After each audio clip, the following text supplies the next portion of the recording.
What if the life you are living right now is not even close to the life you were meant to live? And the only reason you are still stuck in the same place is not because of bad luck. Not because of where you were born. Not because of how much money you have. But simply because you are waiting. Waiting for the right moment. Waiting to feel ready. Waiting for someone to give you permission to begin. And that moment, that feeling, that permission will never come unless you decide right now that you are done waiting and you are ready to start. That is not a comfortable question, and it is not supposed to be, because comfort has never built anything great in the history of this world. Welcome to English to Inspire, the channel where we learn real English through the real stories of extraordinary people. Stories that will not just teach you new words and sentences, but will challenge you, shake you, and if you let them, completely change the way you see yourself and your future. If this is your first time here and this kind of content speaks to your soul, take a moment right now and subscribe to the channel, because every single week we bring you stories that are designed to move you forward. Today we are talking about a man named George Lucas, a name that most people on this planet recognize, a name connected to galaxies, two heroes, to one of the most powerful creative empires in the history of cinema. But what most people do not know, what most people never stop to think about, is that this man almost did not make it, almost died before his story ever truly began, and that the foundation of everything he built was not talent, was not money, was not connections, but something far simpler and far more demanding than any of those things. George Lucas grew up in Modesto, a small, quiet town in California, a place that felt a million miles away from Hollywood and from anything that resembled greatness. And as a teenager, he was not a serious student. He was not reading books about filmmaking or dreaming loudly about changing the world. He was a young man who loved cars, who loved speed, who was drifting through life without a clear direction, spending his days doing what so many young people do, filling time without filling purpose, moving fast without going anywhere. And perhaps that description feels a little familiar to you. Perhaps that picture of a young person with energy but no direction, with desire but no focus, sounds less like a story from the past and more like a mirror of your present. Because here is the truth about George Lucas that the posters and the blockbusters and the billions of dollars will never tell you. The truth is that his transformation did not begin with a great idea or a stroke of genius. It began with a moment of absolute terror, a moment where everything stopped, where the future suddenly became something that was not guaranteed. And that moment is where this story truly starts. And it is a moment that has something very important to say directly to you. On June 12, 1962, the day before he was supposed to graduate from Thomas Downey High School, 18-year-old George Lucas was driving his Autobianchi Biancina near his family's Walnut Ranch in Modesto, and what happened in the next few seconds would crack his life completely open and force everything inside him to the surface. Because another car ran a red light and slammed directly into him, and the impact was so violent, so sudden, so total, that his seatbelt snapped and he was thrown from the vehicle just before it wrapped itself around a walnut tree. And the doctors who looked at him in that hospital said something that very few 18-year-olds ever have to truly absorb. They said that he should not be alive, that by every measure of what they understood about that kind of collision, George Lucas should have died on that road in Modesto, California, on a warm June afternoon, before his life had produced a single frame of film. Think about what it means to be told that, to be a young man lying in a hospital bed, staring at a ceiling, and understanding in a way that your body and your mind cannot escape that the time you have is not infinite, that the days are not guaranteed, that the version of yourself who was drifting and killing time and waiting for something to happen was nearly erased from this world before he ever became anything at all, and that the only reason there is still a tomorrow is because of something completely outside of your control. And now the question is, what you are going to do with that tomorrow. What you are going to do with the strange and fragile gift of more time. George Lucas later said that the accident changed everything inside him, that when he came out of that hospital, he was a fundamentally different person. Not because he suddenly had all the answers, not because a vision appeared to him and showed him exactly what his future would look like, but because something deep and non-negotiable woke up in him, something that understood that a life spent without full commitment, without real hunger, without genuine forward motion, was not just a waste of potential, but a kind of slow and quiet death that was far worse than what nearly happened to him on that road. And that understanding, raw and uncomfortable as it was, became the engine that would drive him for the rest of his life. Now, you did not have a car accident, and perhaps nothing so dramatic has ever shaken you in that way. But I want you to stop for a moment and ask yourself honestly whether you need something that extreme to wake you up. Because every single day that you spend without direction, every morning you wake up and choose comfort over growth, every night you go to sleep, having given less than what you are truly capable of giving, is its own kind of collision. Slow and silent and invisible, but real.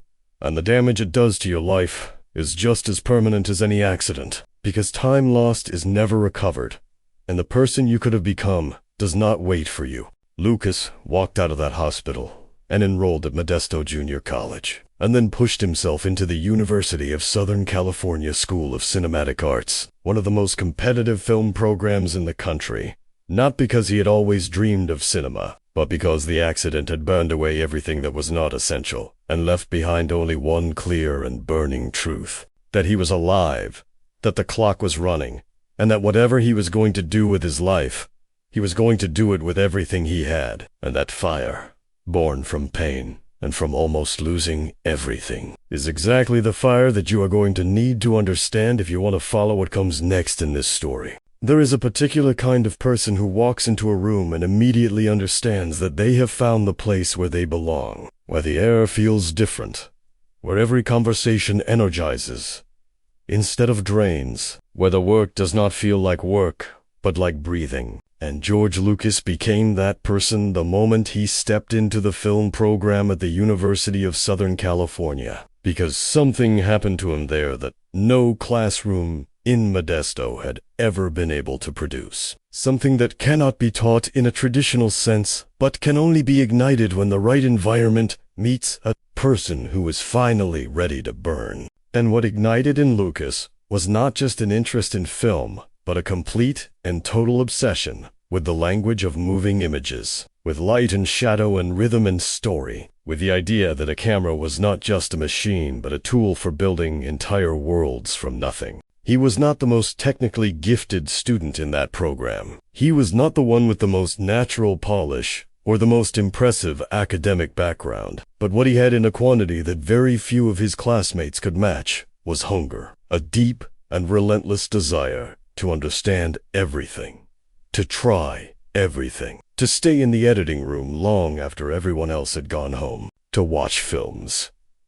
Not for entertainment, but for education, breaking them apart, frame by frame, to understand why they worked, why they moved people, why certain images stayed in the mind long after the screen went dark. And that quality, that obsessive forward-leaning hunger, is something that talent alone can never replace, and that no school on earth can give you, if you do not already carry it inside. At USC, Lucas made short films that began to attract serious attention, and one of them, a science fiction piece called Electronic Labyrinth, won first prize at the National Student Film Festival.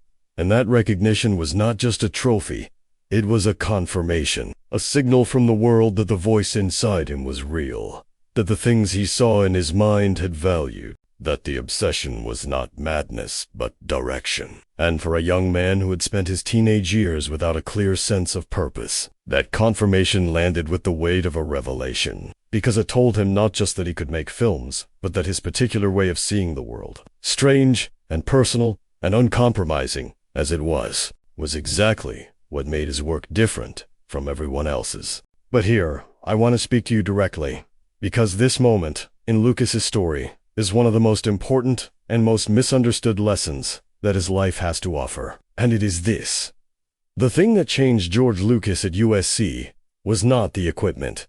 It was not the professors. It was not even the prize he won. It was the decision he made, consciously or not, to stop being a passive passenger in his own education and to become an active and hungry participant, to treat every single day in that program as an opportunity that would not come again. And the question that I need you to sit with right now is whether you are doing the same thing with the opportunities that are in front of you today. Because you have them. Perhaps they do not look as clean or as obvious as a film school acceptance letter, but they are there, and they are running out. Passion without discipline is just a feeling, and feelings without action are just dreams. And dreams without sacrifice are just fantasies that help you feel better about standing still. And George Lucas understood this in a way that most people his age did not, because he had already been shown once, violently and without warning, that standing still was a luxury he could not afford. So he worked, he studied, he stayed late, he asked questions, he failed at things, and tried again. He built friendships with other hungry young filmmakers like Francis Ford Coppola, who would later play a crucial role in his career. And by the time he left USC, he was not just a film school graduate. He was a filmmaker with a genuine point of view and an iron determination to bring that point of view to the world on his own terms, which meant that the next chapter of his story was not going to be easy, not going to be comfortable, and not going to ask anyone's permission. There is a moment that comes in almost every serious creative person's life, a moment that acts like a filter, separating those who truly believe in their work from those who only believe in it when the world agrees. And for George Lucas, that moment came with the release of his first professional feature film, THX 1138, in 1971, a cold and visually stunning science fiction story about a future society where human emotion has been outlawed and one man dares to feel and to flee. A film that was deeply personal, deeply strange, and deeply uncompromising in its refusal to be anything other than exactly what Lucas wanted it to be. And the world, at least the commercial world, responded with something that is perhaps the hardest thing a creative person can receive. Not anger, not loud rejection, but quiet indifference. Because the film made almost no money, was misunderstood by most audiences, and was treated by the studio as an embarrassing mistake that should be quietly forgotten. But what made this failure particularly painful, particularly instructive, and particularly revealing about the kind of man George Lucas truly was, is that it was not a pure failure in the sense that the work was bad, because THX 1138 was genuinely visionary, genuinely ahead of its time, a film that critics and scholars would later revisit and recognize as a remarkable piece of science fiction cinema. The problem was not the quality of the vision, but the collision between that vision and the machinery of Hollywood. Because Warner Brothers, the studio that distributed the film, had taken Lucas's cut and edited it without his permission, removing scenes, reshaping the story, softening the edges that Lucas had worked so hard to make sharp. And when Lucas saw what they had done to his work, he felt something that went beyond disappointment and entered the territory of violation, because they had not just changed a film. They had reached into something deeply personal and rearranged it according to their own commercial logic, without a single conversation with the man who created it. That experience did something to George Lucas that would define the entire architecture of his career going forward. It did not break him. It did not make him bitter in a way that paralyzed him. Instead, it crystallized something in him with absolute clarity, a conviction that he would never again allow a studio or any outside force to have that kind of power over his creative work. That independence was not a luxury or an ideal, but a survival requirement. That if he was going to spend his life making films, then those films were going to be his, fully and without compromise. And that the only way to guarantee that was to build the kind of financial and structural power that would make him impossible to control. And that conviction, born from the specific pain of watching his work be dismantled by people who did not understand it, became the North Star that guided every business decision he would make for the rest of his life. Now I want to stop here and ask you something. Because this part of Lucas's story is not just about filmmaking. It is about something that every single person listening to this has experienced in some form. The experience of putting something real and personal into the world and having it handled carelessly. by people who did not value it the way you did. And the question is, what you did with that experience. Whether you let it teach you something hard and useful about how the world works, and what you need to build in order to protect what matters to you, or whether you let it become an excuse to stop trying, to pull back, to decide that the world is too cruel and too indifferent for your particular kind of vision. Because those are the only two directions that pain of that kind can take you. And the direction you choose in that moment says everything about who you are and who you are going to become. Lucas chose to learn, chose to build, chose to turn the wound into a wall that would protect everything that came after. And almost immediately after the disappointment of THX 1138, he turned his attention to a new project, something warmer and more human and more directly connected to his own memories of growing up in small-town California. A film that would not just redeem him commercially, but would prove something important to the studios, to the audience, and perhaps most importantly to himself, that his voice was real, that his instincts could be trusted, and that the failure of his first film was not a verdict on his ability, but simply the first payment in what was going to be a very long and very expensive education, in the true cost of creative independence. And that next film, that proof of concept, that redemption story wrapped inside a coming-of-age story, was already taking shape in his mind, and it was going to change everything. There is a particular kind of courage that does not look like courage from the outside. It does not look like a warrior standing on a battlefield or a climber conquering a mountain. It looks like a person sitting quietly at a desk, still working, still believing, still moving forward after the world has already told them once that what they have to offer is not wanted. And that is exactly the kind of courage that George Lucas carried into his second feature film, American Graffiti, a semi-autobiographical story about a single night in the lives of young people in a small California town in 1962, the same year of his accident, the same world he had grown up in, the same streets and diners and radio stations and restless teenage energy that he knew from the inside. And what made this film different from THX 1138 was not that Lucas had compromised his vision or softened his voice to please the studios, but that he had found a way to tell a deeply personal story in a language that a much wider audience could feel and recognize and love.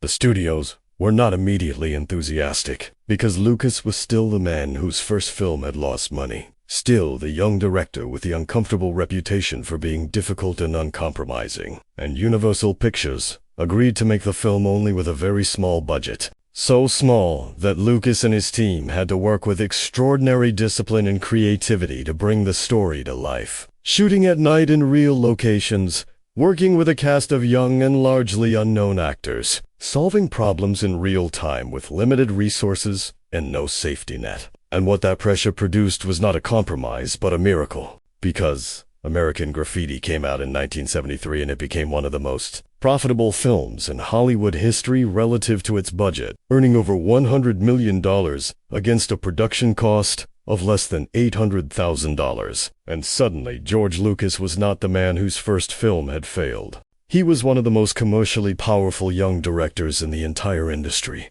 But here's the part of the story that separates George Lucas from the many talented people who achieve one great success and then spend the rest of their lives trying to repeat it and protect it. Because the moment American Graffiti proved his commercial instincts to the world, Lucas did not exhale, did not celebrate in the way that most people would have celebrated, did not use his new leverage to make a safer and more comfortable version of the same kind of film. Instead, he turned immediately toward the most ambitious, most expensive, most technically demanding, and most universally dismissed idea he had been carrying in his mind for years. A sweeping science fiction epic set in a galaxy far away, filled with heroes and villains and ancient mystical forces and battles between light and darkness. A kind of story that Hollywood in the mid-1970s had absolutely no framework for and absolutely no faith in. And every single person around him,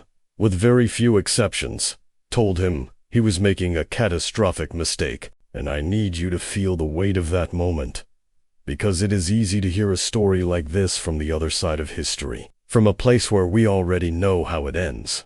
And to think that the choice Lucas made was obvious. That, of course, he should have trusted his vision.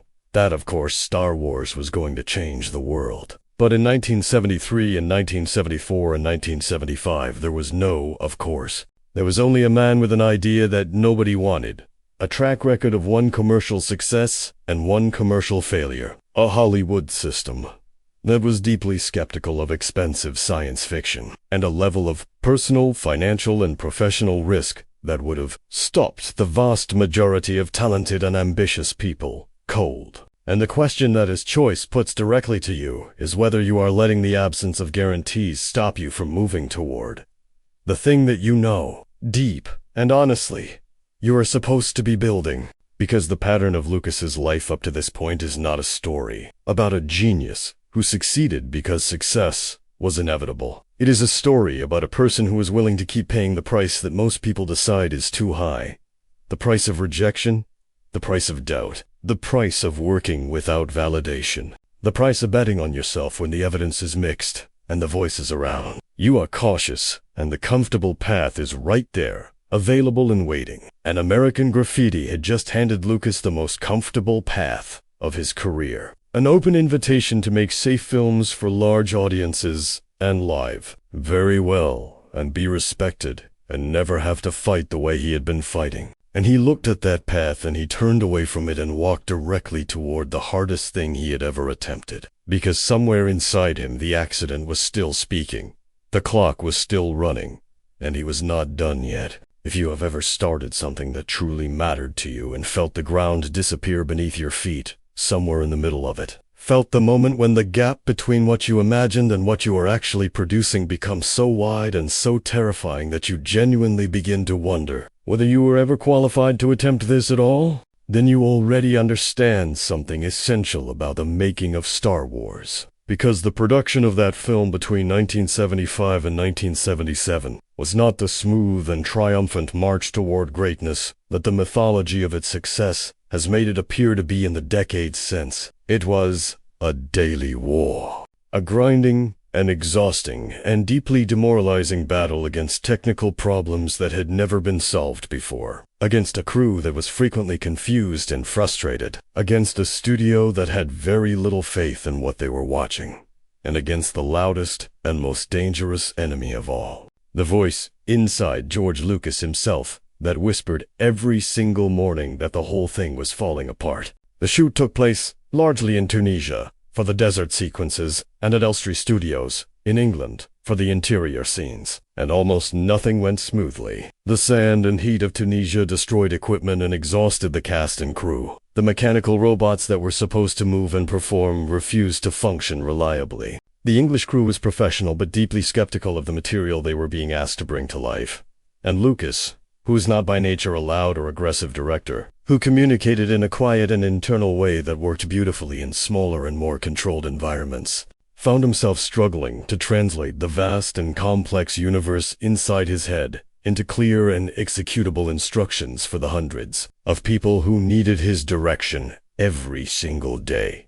And the physical toll of that struggle was visible and serious. Because by the end of the production, Lucas was exhausted in a way that went beyond tiredness and into something that genuinely frightened the people closest to him. The special effects sequences that were supposed to be the visual heart of the film presented challenges that were so far beyond the existing technology of the time that Lucas had to essentially build a new company from the ground up to solve them. And that company, Industrial Light and Magic, which would go on to revolutionize the entire film industry and produce the visual effects for some of the most important films ever made, was created not from a position of strength and planning and vision, but from desperate necessity, because the effects house that was originally hired to do the work failed to deliver anything usable, and Lucas was left with no choice but to build the solution himself, which meant hiring young and largely untested technicians, giving them problems that had never been solved, and trusting that hunger and creativity and the pressure of an impossible deadline would produce results that established expertise had failed to produce, and somehow, improbably, extraordinarily, it did. And through all of this, through the equipment failures and the crew frustrations and the studio skepticism and the physical exhaustion and the technical impossibilities, Lucas kept going. Not because he was fearless, because he was not fearless. Not because he was certain of success, because he was deeply uncertain, but because stopping was not a real option for a man who had built his entire identity around the refusal to let outside forces determine the shape of his inner vision. And I want you to understand that this is not a small or romantic thing. This is not the kind of persistence that feels good and noble in the moment. This is the ugly and unglamorous and deeply uncomfortable kind of persistence that requires you to get up every morning and walk back into the thing that is hurting you because you believe, on some level that exists below logic and below comfort, that it is worth it. And that belief, irrational and stubborn and sometimes almost delusional, is the only thing that separates the people who finish from the people who almost finished. Fox executives who saw early cuts of the film were largely unimpressed, and the general feeling inside the studio was that Star Wars was going to be a modest film at best. A curiosity, perhaps a small success with younger audiences, but nothing that would move the needle in any significant way. And Lucas himself, ground down by 2 years of relentless and painful production, was not in a physical or emotional state to argue confidently against that assessment. But what he had, what he always had, was the film itself, sitting there in the editing room waiting to be assembled, and the editing process, which Lucas approached with the same obsessive and detail-oriented hunger that had defined his work since film school, began to reveal something that the raw footage in the studio screenings had not been able to show. That beneath all the chaos and the pain and the doubt, something real and powerful and genuinely new had been built, and the world was about to find out. On May 25, 1977, Star Wars opened in 32 theaters across the United States, a modest release by any standard, with a studio that had so little confidence in the film that many of its own executives chose not to attend the premiere. And what happened in those 32 theaters on that day and in the days and weeks that followed was something that nobody in Hollywood, not the executives, not the critics, not the industry veterans who had spent decades studying audience behavior, had predicted or prepared for, because people did not just go to see Star Wars. They went back. They went again and again. They brought their friends and their families and their neighbors. They stood in lines that wrapped around entire city blocks in the summer heat, and they came out of those theaters with something in their eyes that was different from the ordinary satisfaction of a good film. Something closer to wonder. Something closer to the feeling of having been shown a door in the wall of ordinary life that you had never noticed before, and suddenly understanding that the world was much larger and much more alive than you had been allowing yourself to believe. The numbers that followed were historic in a way that permanently altered the business of making films, because Star Wars earned over $300 million in the United States alone in its initial release, which in 1977 was a figure so far beyond any previous benchmark that the industry had no real framework for processing it. And the cultural impact went even deeper than the financial impact, because Star Wars did not just make money, it created a language, a mythology, a shared imaginative world that crossed borders and generations and languages and cultures in a way that very few human creative works have ever managed to do. And that achievement, that reaching into the collective imagination of an entire planet and leaving something permanent there, was the direct result of one man's refusal to stop when every reasonable signal told him to stop. With the power and the money that Star Wars generated, Lucas did something that was entirely consistent with everything he had believed since the painful experience of THX 1138. He used it not to buy comfort, but to buy freedom. Establishing Lucasfilm as a fully independent production company based not in Hollywood, but in Northern California, deliberately and symbolically outside the system that had tried to control him, and building Industrial Light and Magic into a permanent and world-class visual effects studio that would not just serve his own films, but would go on to transform the technical, possibilities of cinema for every filmmaker who came after him. And in doing so, Lucas demonstrated something that the most powerful and lasting creative careers all share. The understanding that the goal is not just to make great work, but to build the structures and the systems that make great work possible, and that protect it from the forces that would diminish or destroy it. The success of Star Wars also gave Lucas something more personal and more complicated than money or power or industry influence. It gave him the validation that every creative person carries a secret hunger for. The confirmation not just from critics or executives or box office numbers, but from millions of ordinary human beings all over the world, that the vision inside his head, the strange and personal and uncompromising universe he had fought so hard and suffered so much to bring into existence, was real, was true, was worth everything it had cost him. And while Lucas was never a man who sought fame in the conventional sense, who enjoyed the spotlight or the celebrity machinery that success of that magnitude inevitably produces, that validation mattered to him in a deep and quiet way because it closed a loop that had been open since a young man in Modesto had climbed out of a wrecked car and decided that his life was going to mean something. But the empire that Star Wars built, and it was genuinely an empire, with sequels and merchandise and theme parks and cultural influence that extended far beyond anything Lucas had originally imagined, came with a set of demands and pressures and responsibilities that began almost immediately to cost him something that no amount of money or success could easily replace. And the story of what that empire took from him is just as important and just as instructive as the story of how he built it. Because greatness has a price that the celebration of greatness almost never mentions. And George Lucas was about to pay that price in a way that was deeply human and deeply honest. And that speaks directly to something you need to understand about the relationship between what you build and who you are while you are building it. There is a version of success that looks exactly like everything you ever wanted from the outside and feels like a slow disappearance from the inside, where the thing you built to express yourself becomes so large and so demanding and so consuming that the self who built it gets quietly buried underneath the weight of managing what it has become. And George Lucas lived that version of success in the years following Star Wars with an honesty and a vulnerability that the world rarely saw, but that the people closest to him understood very well. Because the man who had fought so hard for creative independence and personal vision found himself trapped inside the machinery of his own creation, spending less and less time doing the thing that had saved his life in the first place, which was making films, and more time running a corporation, managing employees, making business decisions, handling the endless and exhausting logistics of an empire that never stopped growing and never stopped demanding his attention and his energy and his time.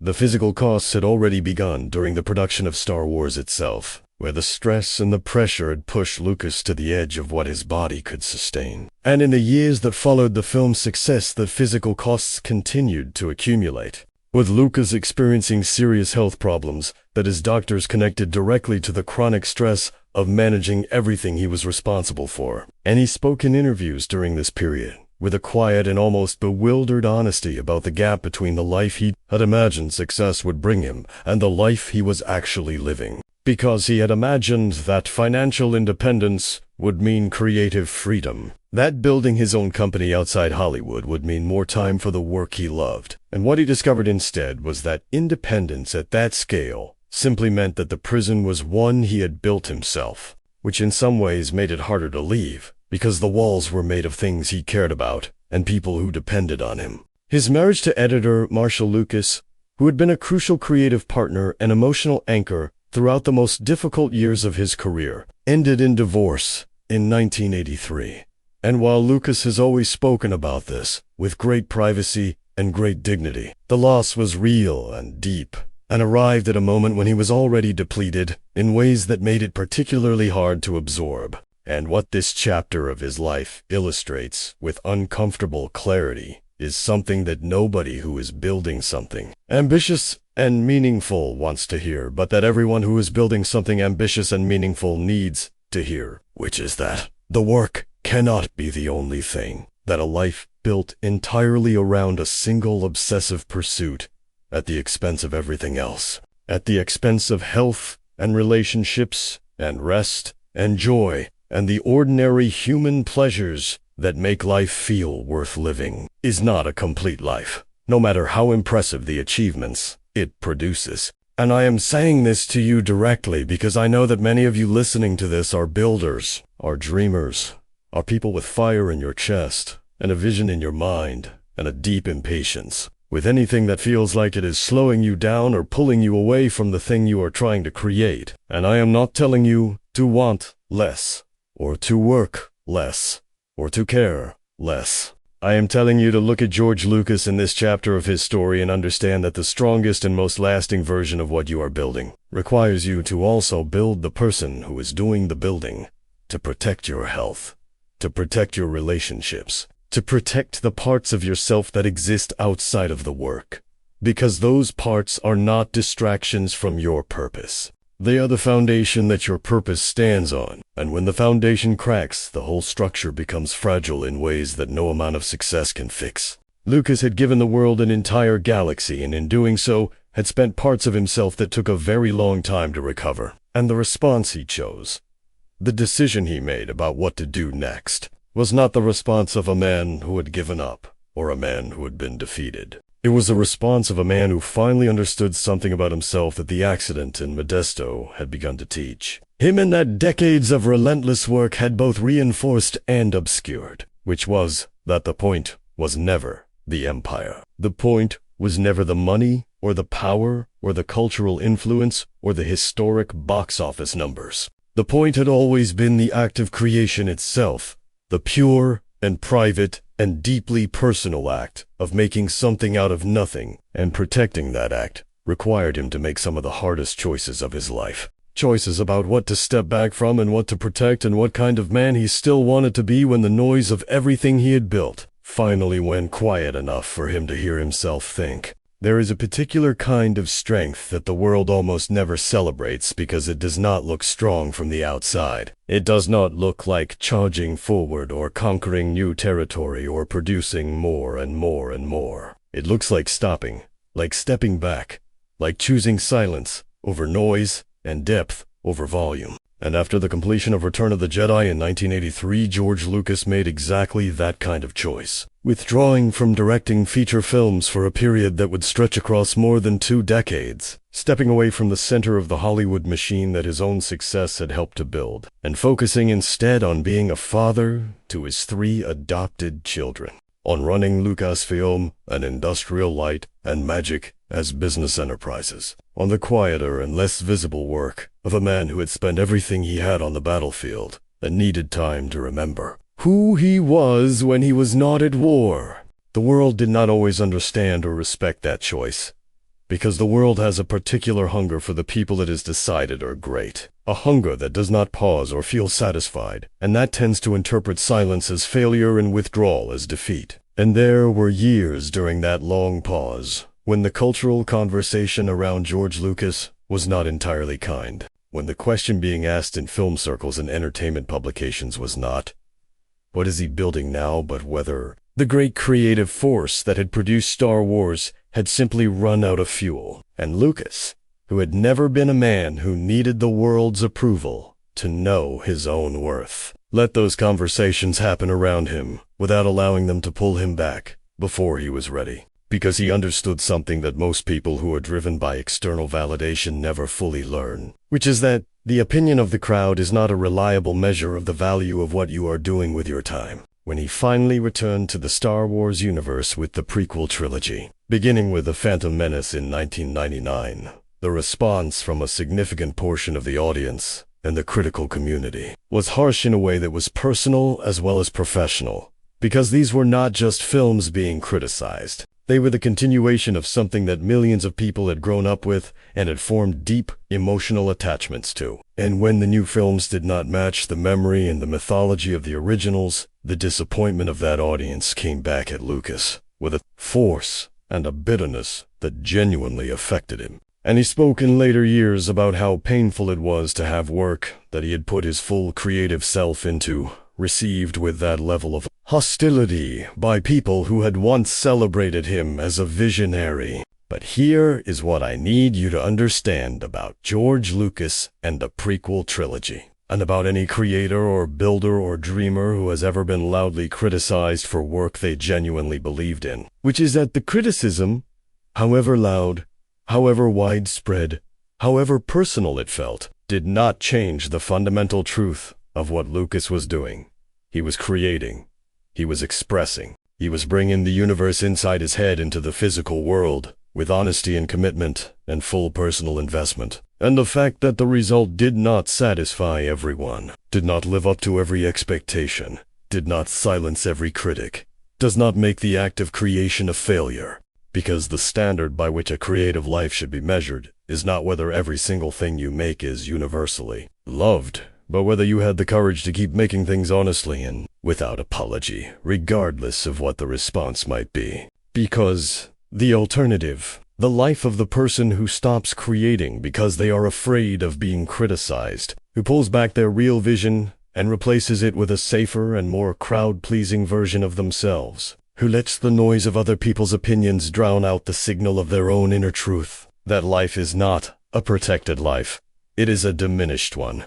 And George Lucas, for all the complexity and the pain and the controversy of the prequel years, never chose that diminished life. He kept creating on his own terms.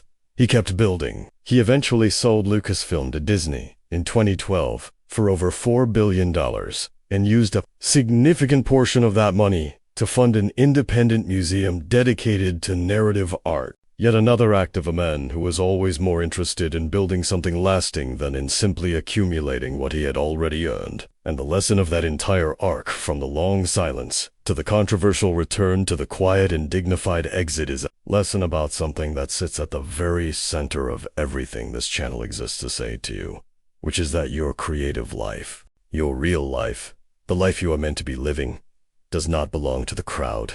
It belongs to you. And the only person whose approval you ultimately need is the one you see in the mirror every single morning. So now you have heard the full story.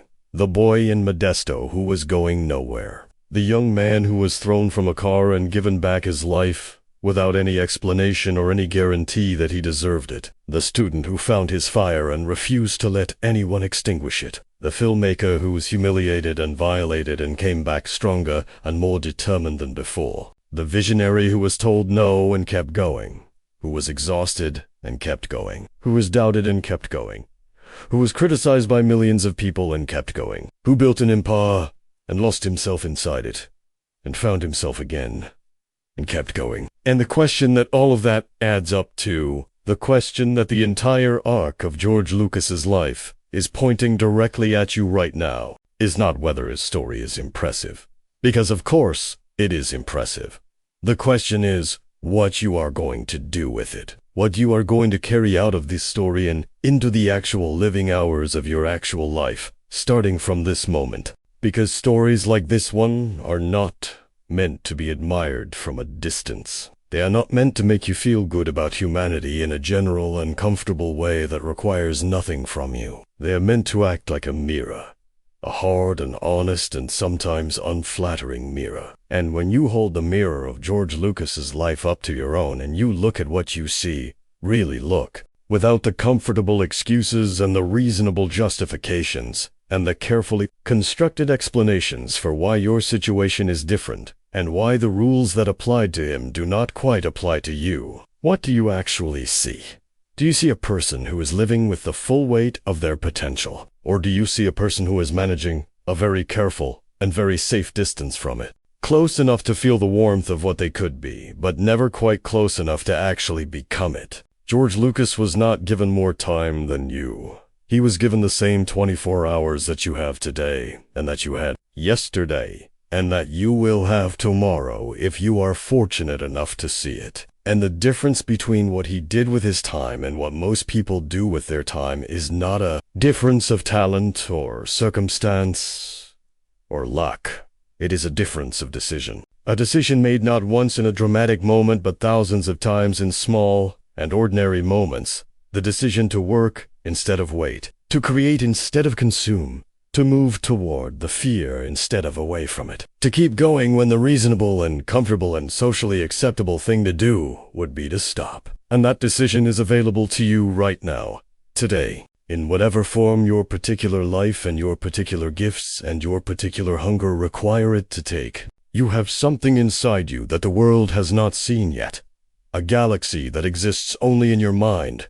A story that only you can tell. A thing that you are supposed to build that will not get built if you do not build it. And the clock that started running the moment you were born has not stopped and will not stop and does not care about your fears or your doubts or your past failures or the opinions of people who have never had the courage to attempt what you are attempting. And George Lucas knew about that clock. He learned about it on a road in Modesto in the summer of 1962 in the most visceral and terrifying way imaginable. And he spent the rest of his life honoring what that clock was telling him, which was simply this: that the time is now, that the work is real, that the vision matters, and that the only thing standing between you and the life you were meant to live is the decision to stop waiting and start building. So ask yourself tonight, when the noise dies down and the screens go dark, and it is just you and the truth of your own life, sitting quietly in the same room together. Ask yourself what galaxy you are building. Ask yourself what force inside you are. You still afraid to use it? Ask yourself how much longer you are going to let the fear be louder than the dream, because the universe does not wait. The clock does not wait. And the person you are capable of becoming is out there right now, standing in the future, looking back at this exact moment, waiting to find out if you were brave enough to begin.